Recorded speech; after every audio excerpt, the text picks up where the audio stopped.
huge voice. You controlled your pacing and you had wonderful projection. You used those rhetorical questions and then paused afterward. We'd love to see all of those things again. The posture is something that you're working on today. Instead of hovering at the edge of the lectern, stand behind it, feet shoulder width apart, firmly planted hands, and then go from there. Yes, that solid stance is the main thing that we're looking for today. Okay. And your partner is? Pete. Okay, hands up. Oh, I'm sorry, Kate. I don't have, my torches were taken away. No torture. No torture. Hands That's up, a great start. please. By 5 p.m. when everybody gets home, how many people do this?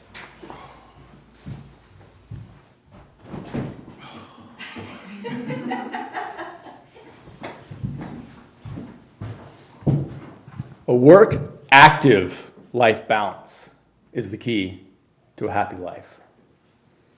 An active life balance, not just a work-life balance. Why?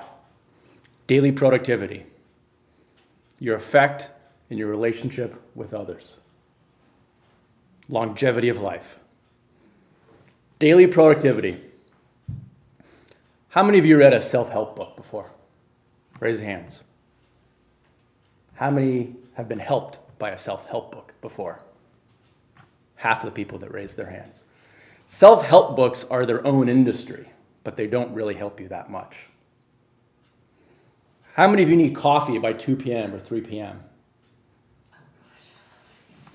When I was on Wall Street, they put espresso machines and coffee machines throughout the trading floor just so you wouldn't leave.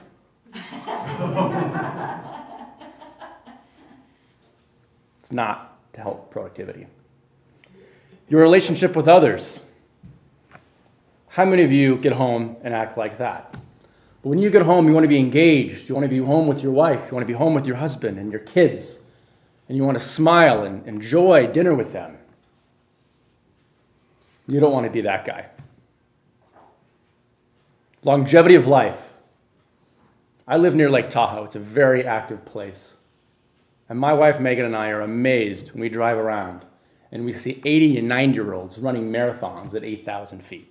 We want to be like that. It's not hard. Find a way to get outside. Our next 15-minute break will come soon. Don't sit in here.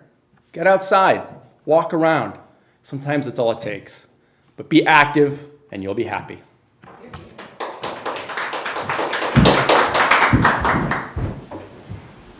All right, Pete. It's hard to criticize much there. The tone inflection was fantastic. Confidence was evident. Your posture started off, it was amazing. You kind of did a little show for us there. It was very effective because it just instantly grabbed your attention. And the humor was great. When you got back to the podium, the only criticism I have, and it's not much of criticism, you looked a little bit stiff when you were at the podium. Okay. And much, much better when you weren't. But that's really the only thing I can think of in terms of criticism. It's a great job.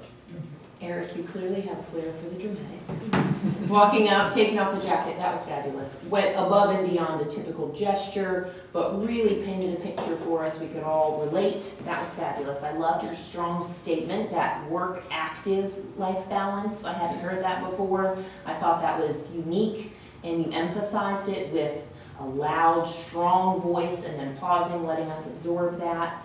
Strong voice throughout. We could hear everything you were saying, lots of modulation. You enunciated everything you were saying. I love your statement about just so you wouldn't leave the trading floor with the coffee. I thought you spent a bit long of your time telling us about the problem. We drink too much coffee, we're exhausted when we get home from work, we don't have time to spend with our family. I thought you took a little on getting to the solution. Okay. When you got to the solution, it was find a way to get outside. You gave us an immediate charge, the next 15-minute break, get outside.